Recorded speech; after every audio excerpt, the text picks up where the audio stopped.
Hooty hoo, all my stock market gamblers. Welcome today. I'm Tall Mike. It's Wednesday.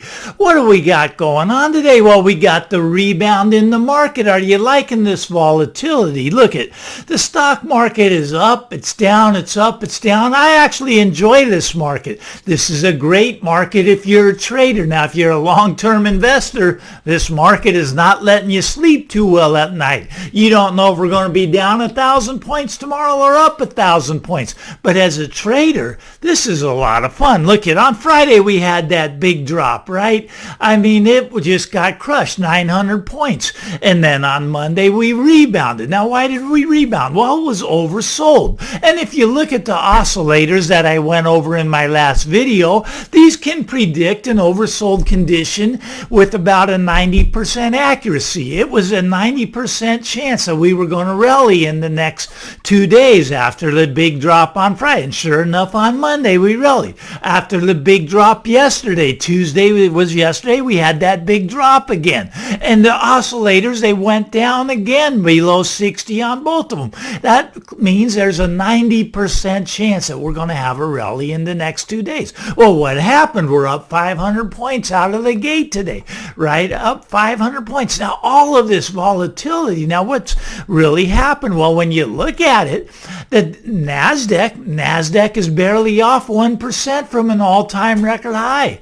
S&P 500's off about 2%. There's really not been much damage done to the market, but it feels kind of like there's damage getting done, but there really isn't. The Dow Jones, I know, the Dow Jones has had a little more damage in it, but these are kind of, you're getting the up and down volatility with kind of a downward drift.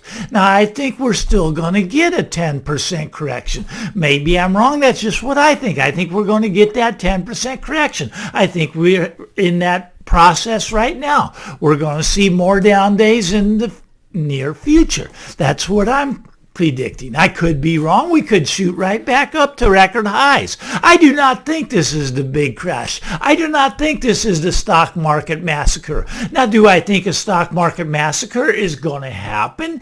Absolutely, I think it's going to happen. I just don't think it's happening yet because they keep pumping money into the market with these inflation bills. 1.2 trillion, 1.7 trillion. They're going to keep inflating the markets higher. Now, I don't understand the Federal Reserve. Now, they finally admit that, the inflation's not transitory. So they say we're going to retire that word transitory. And that's all fine and dandy. They say, they admit they're wrong and that inflation's here to stay. Now, they're admitting it's about 5 or 6%, they say. Well, if you measure it the way it was measured back in 1980, it's really running about 15%. 15%. This destroys all that purchasing power on your money sitting in the bank. It punishes the saver. If you're a saver, you're getting punished. You know who else? It's ripping off the senior citizens, the people that are retired. They're on a fixed income. Now, look, when I was a young kid, my father died at a young age, and my mom, she never worked. But she got a life insurance policy from my father, and she could invest that put it into, she'd get interest on it, is my basic point. Right now, if you have money sitting in the bank, you're getting zero. You're getting nothing. You're getting robbed. She was getting 18% on her money back in the 1980s, 18%. But right now, we're at 0% interest rates. Now, I do not understand, and maybe some of you can explain this to me. Why does the Federal Reserve, they admit that we have inflation. They admit that they're wrong. They admit that inflation's not transitory, but yet they don't want to do anything about it. They want to keep throwing gasoline on the fire. Explain to me why we're still printing money to buy $80 billion a month in bonds and $40 billion a month in mortgages. Now, I know they tapered that back to $70 billion in bonds and $35 billion in mortgages, but come on. This is the gasoline that they're still throwing on the fire. Look, they should be raising interest rates to fight this. Now, why don't they do that? Why don't don't they do that? Because they know what's going to happen. You see, the Federal Reserve is not as stupid as they appear to be. And believe me, they appear to be pretty stupid. They know exactly what's going on. They know if they raise interest rates to, let's say they normalize them a little bit. Let's get them up to 3%, maybe even 4%. They know what would happen. You and me know what would happen. Well, what would happen, Mike? Well, this is what would happen. Stock market would go down by over 50%. Real estate prices would crash by over 50%. They do not want this happening. Look at 3 and 4%, the government can barely afford to pay its debt. The government, you get them up at 5 or 6%, we got the government defaulting. Or we have to print more money, which perpetuates the inflation scenario.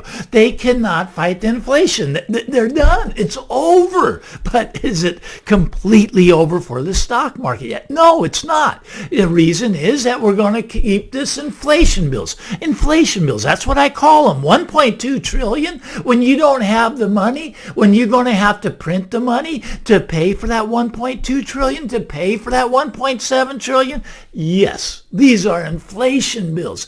And for some reason, maybe one of you can explain this to me. For some reason, the Biden administration thinks the way to get out of inflation is to print money. They're going to print their way out of inflation. I actually believe that they believe that this is going to work. They're a bunch of idiots. Okay, well, that's all that. But anyways, you can't print your way out of this. Look, debt is at a record high, and I mean all debt. Look, you got your personal debt. People are in debt. I mean, this Christmas, you know what? I mean, they're buying Christmas presents now that they're going to be paying for the next year or two. That's ridiculous. Personal debt is at record high. Corporate debt, it's insane. It's insanity. We got zombie companies out there that they have to keep borrowing just to make the interest payment on their debt. Look at the debt clock. Go to usdebtclock.org. We're closing in on $30 trillion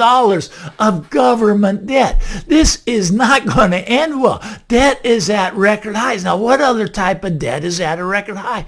Well, margin debt. These are people playing the stock market on margin. You can get 2, 3, 4 times your money. Put $10,000 in, you can buy $40,000 worth of stock. That's margin debt. It's money that they borrow. And this margin debt, now it's gone up 42% year over year. We're at a record high. Now, this is great as long as the stock market keeps going up because you can make twice as much money, 2 or 3 times as much money.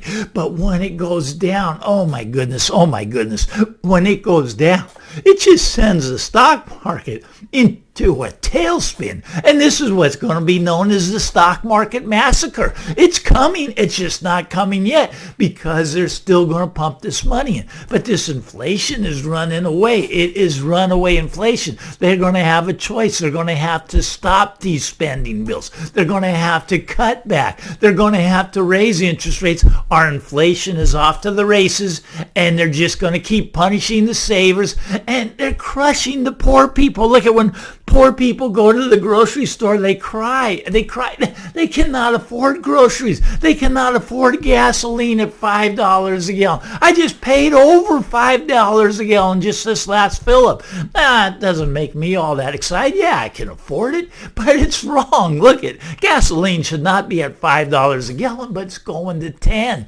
Going to 10, mark my words. Inflation is going to take it to 10. Now, okay, so you got everybody, and things aren't as good as they make it sound either. They make it sound like this economy is just booming. Look, we had the Black Friday. Okay, there was traffic in the malls. Traffic was up, but the sales were down. People are not spending money because they don't have money. They want more stimulus. They need another stimulus check. They need something to spend. And if they don't spend, then the stock market goes down. Look, we got to pump more trillions in. We got to send out stimulus checks again. And they're going to do it. I believe they're going to do it. And it's the wrong thing to do. You know I don't like that when they just print money out of thin air and just devalue all the money we have. protect yourself. Get some gold, get some silver, get some Bitcoin. Protect yourself. Look at those are all good to protect yourself. Get out of this system.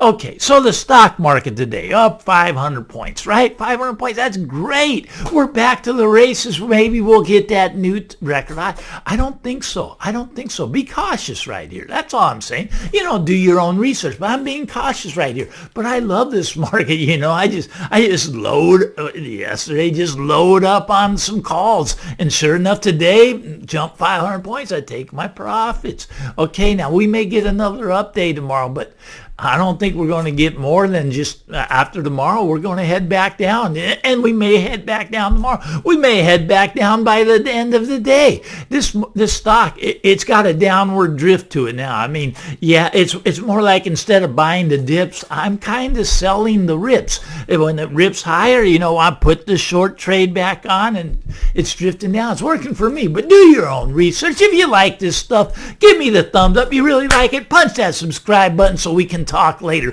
I'm Tall Mike. Get out there. Have a great Wednesday, everybody. Bye-bye now.